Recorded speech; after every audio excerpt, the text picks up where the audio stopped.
मध्यंतरी काश्मीरच्या भागात एक चॅलेंज तयार केलं, आवश्यकता होती.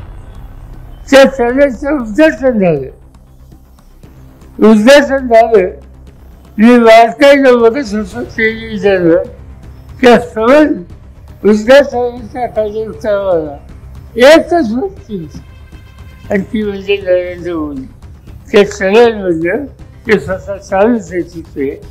एवढं महत्वाचं देशाच्या दृष्टीनं काम त्या ठिकाणी असताना त्या राज्याचे कोणी लोकप्रतिनिधी, तिथे मुख्यमंत्री, तिथे अधिकारी, त्या सगळ्यांच्या सह त्या ठिकाणी जाण्याचं काम करण्याची आवश्यकता होती.